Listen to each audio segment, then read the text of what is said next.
Hey guys! So this video is going to be about my interview with Elsie Spencer. Elsie is a higher education administrator at Columbia. She also navigated a STEM higher education as an Afro-Latina woman, and she published an influential article in Cell about her experiences navigating a STEM world as an Afro-Latina. In this first half of the video, we'll mostly talk about what she saw in administration in STEM students who were accepted into programs, what commonality she saw in the students, finding community and mentorship in STEM, as well as programs and, if not programs, initiatives. I think that the most important part of this video is definitely this part, so if you're not going to watch the whole video, just check this part out. Elsie is in administration at Columbia. She talks about the commonality she sees in people who get into med programs and other top STEM programs at elite universities like Columbia. Hey guys, so today I'm here with Elsie Spencer. Elsie is a higher education administrator at Columbia University who has witnessed the effects of DEI initiatives in STEM. She has navigated a STEM higher education as an Afro-Latina woman and has published an influential article on Cell about her experiences. So, hi Elsie, how are you? Did I get Hi, everything? Isabella. Yes, Hi. I'm well. Yeah, you got everything down point. Yeah, thank you. Everything's good. Perfect, perfect. So I kind of just want to start it off with a pretty general question. I wanted to kind of ask if you could please tell us a little bit about your journey and about your job. What does your job entail, and what inspired you to kind of like pursue this administration path? Sure. So I've been in higher ed, STEM for about 25 years, and higher ed it's been the only sort of sector I've always sort of worked in. I haven't really delved into anything else. I have a doctorate in higher education management from UPenn and my master's in public administration from Columbia. So a lot of what I do sort of intersects with higher education within STEM, and always trying to be amongst learners. I'm an avid lifelong learner. So I think that really has been sort of my calling in life. And of course, DEI, diversity, equity, inclusion, which is so important to who I am as an Afro Latina. And a lot of what my personal experiences have been with regards to certain barriers and challenges that I've experienced, as an Afro Latina within higher ed, but specifically within elite institutions, has been something that has given me a lot of resiliency and a lot of grit to overcome those challenges. And I feel that those experiences I sort of lend to the students in the form of mentorships and in the form of mentoring. And I think that's so important, especially within STEM, where diversity really, really is important for so many reasons, other than, it's just the right thing to do. Perfect. Thank you. So kind of talking about those barriers you kind of like have faced as an Afro-Latina woman in STEM. So do you think you could kind of like dive a bit more into that? Like how have you overcome barriers kind of like, yeah, entering as a minority into STEM in a stereotypical STEM environment? And do you think you could please talk about your experience at Columbia getting an advanced degree, again, as a minority, as a woman? Yeah, absolutely. So, I think my sort of story was interesting because before I attended grad school, I was an administrator. And so I was part of a lot of the backroom conversations with Mm, regards to admissions committees and what they were looking for, in those coveted seats. But really, what intrigued me were the conversations that were sort of had about the racially minority students. And as I had mentioned in my article, a lot of those sort of applications perplexed me because I always wondered what made this individual so mm, special, and how we define special to mm, get one of those seats into an incoming class. And I know a lot of what people think about are, GPAs and things like that, and that is a big part to it. But I think that another part to it is just how well are you going to be able to adapt, how well are you going to be able to sort of overcome challenges, identity issues feeling as if maybe you don't belong in the environment that academia sort of presents itself? And how would you still continue to remain true to yourself without sort of ruffling too many feathers? Because we all know, you know, trying to be on the good side of faculty definitely brings back a lot of dividends. But I think for me, what was important was establishing relationships with my cohort, especially those that were also minorities. I think that was definitely helpful. Also, trying to connect with faculty of color. I think that was helpful as well.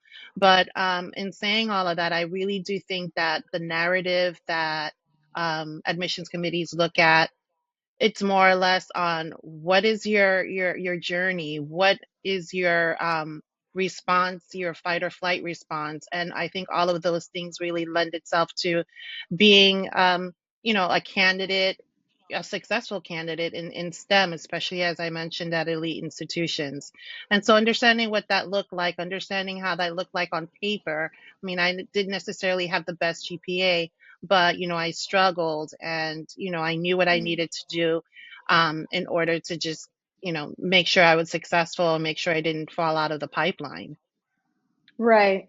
Perfect. So like you were saying, what you were observing kind of in these like behind the scenes, like people kind of like getting into med school and stuff like that. So like obviously, like as you were saying, like high GPA is important, especially at like an elite university, kind of like this one. But you also mentioned kind of like resilience and grit. Right. Yeah, so kind of like relating to that, what other kind of like traits or like kind of like not exactly quirks, but like personality traits or just like common factors did you notice in the people who were in this environment who were getting accepted into med school, for example? Right. A lot of commonalities that I saw were the students or the applicants held a lot of leadership positions. Mm. It could be, chairing a committee. It could be, captain or co-captain of, an athletic team. It could also be maybe giving back to their communities in terms of maybe being a tutor, or, being part of an after-school program, especially for minority students who might sort of be on the brink of failure or attending, schools that are low performing. And so, not just ways that you perform academically, but how do you sort of stand out as a leader? How do you give back to your community, and how do you Mhm. appreciate your community as well? And so, those are things that institutions look at, because they're going to give you a coveted degree from their institution. So they want to make sure that you are going to be representing their institution, their mission, their goals in a positive and forthright way. So I think those, really are important aspects, and all of that really should sort of go into your personal statements, because a lot of institutions may not necessarily require an interview. So your stop and shop will be your personal statement, how you write, how well you write, how succinct your points are going to be. All those things sort of go in, and you're measured by all of those things when people read your application. So I think it's really important to put forth a lot of effort into that, and just being yourself. Talk about situations that have made you, who you are.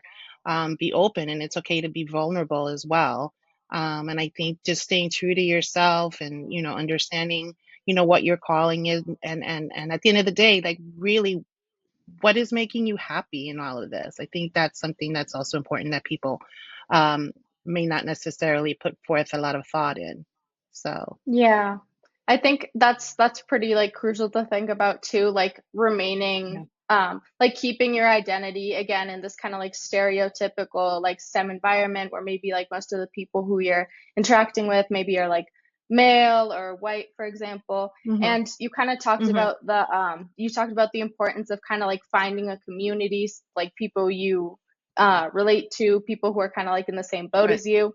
So I kind of wanted Right. to ask like how would you recommend people like find it, especially kind of like getting started in STEM? Maybe people are a little if they're they want to find a community, but they don't know how. Are there any like Sure. specific like mentorship programs or like institutes you would maybe like recommend for minorities just getting started? Oh, definitely. I would say definitely join a professional sort of conference or a professional organization in STEM. It could be something geared towards, say, maybe biochemistry or something like that. And a lot of the times they have these minority groups, what we call affinity groups, that students would be able to join and reach out to. Individuals who are either faculty or junior faculty or just more senior in that field. And a lot of the times, what they do, they actually put you in contact with their sort of mentors, their groups as well, and that sort of gets that piece going. But I think it's important to underscore that within STEM, it's critical to have mentors, and not just one mentor, because when we think of mentor, we think of an academic mentor, but also there's different type of mentors. So we've got to look at it from a holistic perspective. So we're looking at maybe someone who can hold you accountable in your nutrition, someone that can hold you accountable in your spiritual beliefs, someone that's going to hold you accountable, to time management, right? And being able to set boundaries. Those are also important caveats to think about as well. And I think all those things combined really sort of get that ball rolling in terms of, what your next level will be in terms of goal setting, long and short term goal setting. Those things are so critical. Also, as I mentioned before, peer mentoring. Who in your peer, in your cohort, would you be able to connect with?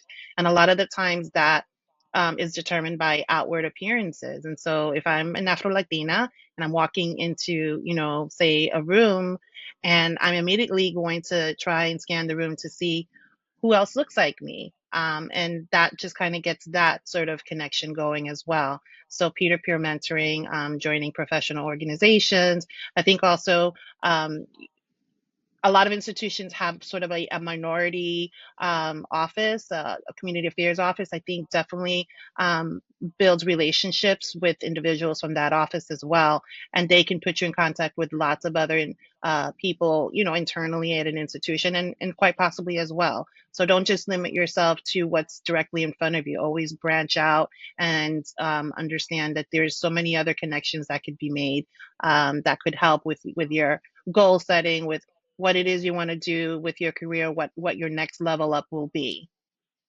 Perfect. And kind of like connecting to that, do you think you could mention kind of like any specific or what comes to the top of your head, any specific like mentorship kind of like programs for like minorities starting off in STEM or yeah, just like initiatives, Sure. maybe, yeah. There's lots of bridge programs, which are programs geared towards minority students that help them, put them in contact with mentors that may give them a stipend, that may help sort of acculturate them to the institution. So I would definitely say, reach out to your admissions department or maybe the community affairs office, and they will help put you in contact with personnel that may actually have that sort of program in your school or within the vicinity. I think also reaching out to NSF, the National Science Foundation, NIH, they have lots of career focused grants that individuals might be interested in trying to, see what those sort of mechanisms work. Because we all know once we sort of get deeper into the field of STEM, we are going to need funding to help fund whatever projects that we are sort of working on. So I don't think it's never too early to look at how those sort of funding mechanisms work and what might be available to you depending on your eligibility. So I think also making yourself familiar with those is definitely something that's going to get you to that next level. Having conversations also sometimes with your family. I know family is important to all of us as well, and including them in your plans as well, because I know if you're not in the sort of STEM mindset, people don't understand what you're doing or why you're working so hard. So I think including them and having their support is also helpful as well. Thank you. So that was the first half of my interview with Elsie Spencer. Make sure to like and subscribe and share with anyone who you think would be interested, and I'll come out with the second video next week.